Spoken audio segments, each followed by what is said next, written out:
Hello everybody, welcome to DC Time. I'm Dean. I'm Chris. Thanks again for joining us. I'm over here again at Chris's, very comfortable spot here. Glad I'm here. Chris and I is having a good conversation. I just read an article entitled, God is not angry. God is not angry. And that's comforting. We know that. Most of you out there listen to us, you certainly know that. When you know God is the creator, the Father, and you get a glimpse into his planning, his purpose, what he wants to do, think of him as a loving Father, you know that he's sovereign. He's certainly not angry with anything in his creation. He's got a plan for it. So I don't know in my past how much I might have thought if he was angry, but probably didn't think that a lot, that he was really angry. But man, if he was going to lose most of his creation, you would think he certainly would be angry at that. Who would want to, what father would want to lose any of his creation? Well, thankfully, he's not going to lose any of his creation, so that's very, very comforting. Another thing I was thinking about today, Chris and I had the opportunity to meet a gentleman last week. He's coming through town, called us up. It was through a contact, I believe, by Steve Martin, right? Got in contact with... Yes. You got Will in contact with you, I believe. Mm-hmm. Anyway, we got to meet him just for a quick breakfast. Yep. And that was awesome. Yeah. That was a super visit. Yeah. Really nice young man. He has a wife and 2 kids. He serves the country in the branch of the military, the Army. He kind of went out of his way to meet you and I, which I thought that was really something. Mm-hmm. He was headed down to Alabama from Colorado. We are not between those 2 points. He came over quite east to see us, so that was very much appreciated. In 6 months, he'll complete training there, and then he's going to pick up his family and move for 2 years to South Korea. So prayers for him and his family. He's a wonderful young man. It was a privilege to meet him. I thought he was a very thoughtful young man, not only just in his nature, but this man's thoughtful with Scripture, with Father Scripture. He's a studier, mm-hmm. I think. So great to meet him. I always love meeting other believers. So yeah, it's great to do that. Chris and I's talking all the time. The longer we go in this, and it seems like the deeper that we get into different things, there's so much to learn. We always say we're just scratching the surface. What is unmistakable, what is this? It's always been constant throughout my journey and Chris's journey, I believe too. You can always tap into something in what is called the Spirit. And it has to do with love. It's got to do with peace. And you can connect with people on that level. I definitely believe and definitely have experienced that. And we had that opportunity, with Will. And so does that mean, like I said, we would all line up exactly on all these doctrinal points, or all this knowledge that we can gain from the Scriptures, from all the different people that study this out from a pure and good intentions, good heart? And what if we don't line up the same or think of something differently? Is that okay? That's something Chris and I talk about a lot recently, seems like, or at least it's rattling around my head. Right. Because a lot of times it seems like, and it's definitely when you study things out, you see others, past scholars, other people, that there's division because one person sees a certain doctrine, differently than another one. Mm-hmm. And so that's something has been a frustration of mine, over the years, because you want people to, be at peace with each other and be okay. I think it's totally fine. Yeah. To have somebody sees something this way and another this way. I think we can learn from that. And I'm really, really happy and fortunate to know a lot of people that study these things out, that do these deep dives. Very, very thankful for that they do put out their thoughts and what they think. That helps me. Right. Doesn't mean I need to do that, though. I'll never be able to do that. Not gonna do it. Maybe you're not gonna do it. So don't be frustrated if that's really don't, because put that burden on yourself They're I don't know that that's some of us are needs to do. encouragers, Yeah, right. and some of us, that's why I love the analogy of the body. Mm-hmm. All of the parts do their specific tasks for the whole to work. Mm-hmm. So that's a wonderful thing, and he's fathers had me in error, and the error made the truth so much brighter. So when I find that I'm in error, was in error, am in error, probably, I'm pretty sure I'll be in error again. But now at least I'm thinking, wonder what bright light's going to hit me after that. He's, because it's such a great tool of contrast. When we see something a little different, go, oh, I had that wrong. Right. Look how much better this is than what I thought it was, So again, I don't get terribly bent out of shape anymore because I can't get someone to see exactly what I see. Or if I am aware of others that are in the middle of that, I sort of agree with the Father that I'm just going to love these individuals, and hope that they can continue to respectfully share ideas back and forth with one another. Something that I think we could always push for when we are presenting things to each other would have to do, this idea with love. Chris he's got an article here he was going to read, and it has to do with love and peace.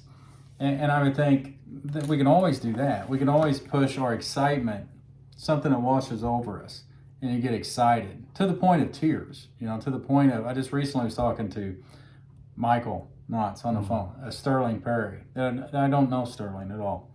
So just a few minutes on the phone, and was in tears. There was a connection. There's something there.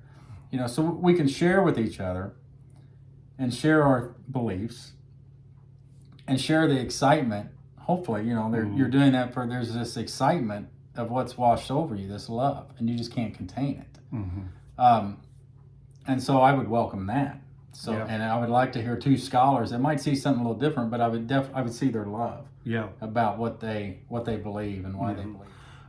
Dean mentioned something I was reading. I picked up The Third Heaven, Our Celestial Destiny. It's a comprehensive compilation. You can get this at Clyde's sitestudyshelf.com. So far, really enjoying it. The title of this here that I saw, I'm not going to read all of this to you guys, but I just really appreciate it. Love alone has vital value. Very first sentence, God's glory is the universal goal. God's goal is not gained until he receives the heartfelt adoration of all of his creatures. As great as his efforts on our behalf are, they are but the means to make him known. Ephesians does not find its climax in the mystery itself, but in a prayer for its appreciation. A knowledge of the secret is not sufficient or satisfactory to God unless it includes a heart-hungry occupation and enjoyment of the surpassing love of Christ. Even before the secret was made known, the apostle could say, if I should be perceiving all secrets, yet have no love, I am nothing. 1 Corinthians 13:2. Nothing has any vital value unless it leads to love. It is the glory of God's wisdom that all things in the universe, including sin and hate, shall be lured into the livery of love. That's tremendous. That's where it can all reside. Abideth. That's where we're headed. I think sometimes when we talk about the restoration that God is talking about in his creation, there's a part of us that we can think that we're just talking about mankind, but you and I agree it's creation, everything. I walk when I get the opportunity over here at the university in the morning, and I hear birds, I hear crickets, I hear all these animals, and I know that none of that is going to be lost. And the songs that I hear them sing out there in the field, someday they're going to be singing songs and it's going to be nothing but praising the Father. So none of creation. Father loves what his hands create. He's not going to lose it. As creator, we should take our place as his creatures. As Father, we should be his beloved sons. He the reconciler, we the reconciled. He the deliverer, we the delivered. However, more than this, we are accorded a place with Christ in his work of revealing him to the celestial hosts. It is only as we ourselves are filled with his affection that it can overflow to others. Michael Knotts is all about this stuff right now. Yeah, that's been dumped on him. Oh my gosh. Recently. It's just, and he can't contain it. Right. It's just bubbling out. And we all want that. We get glimpses of it. We get a measure of it. I think their journey's different. But yeah, I agree with what Chris is saying. Everything matters. Every day matters. Every moment matters. And so hopefully, more of God's love and his peace, becomes more and more real to us as we go along our journey. Because it can happen here. Even in the midst of, like I said, this evil, wicked eon, or this time period we're in now of sin and death, you can still have peace through that. Now. Oh, absolutely. Yeah. And share that with others. And it's nothing to do with the things here. It all has to do with well, to me, the love of Christ. And we were just talking about this off camera, was the peace that I understand today is not something I have to manufacture for myself. Mm-hmm. It's really knowing what is being done on my behalf all the time. I mean, all the time. Mm-hmm. That's why we can have peace in today, is understanding what is being done on our behalf constantly. All right. Yep. And in this article, back to the article I started with, I guess we'll end with it. God's not angry. Like you said, if that's a new concept, because it was to me starting out.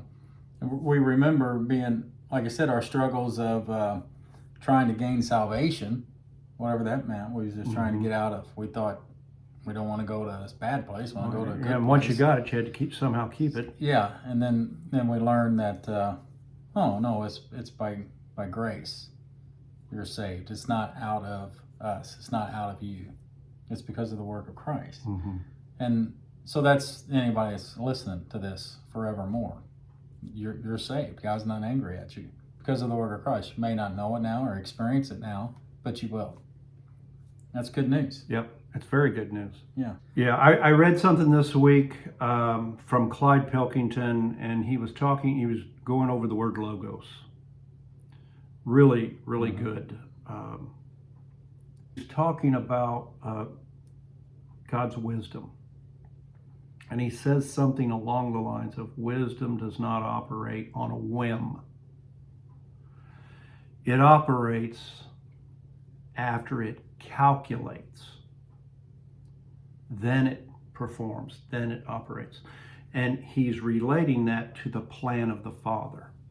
The Father has this plan that we're all on, it's all been laid out. It's a giant blueprint, and he's following it to the letter. Mm-hmm. Remember, he has foreknowledge.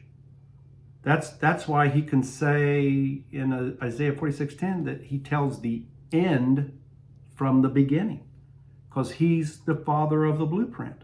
Mm-hmm. He's got it all figured out. And nothing is on a whim. Nothing's left to chance. He's covered everything. For crying out loud, a sparrow didn't fall from the sky. He didn't know about it. It's amazing what is done on our behalf. And it is why I can have peace today. It's good stuff. Yep. Well, we hope you guys have a good week. Hope it brings you a little peace, something to think about as you go about your day and week. Love you all. See you real soon.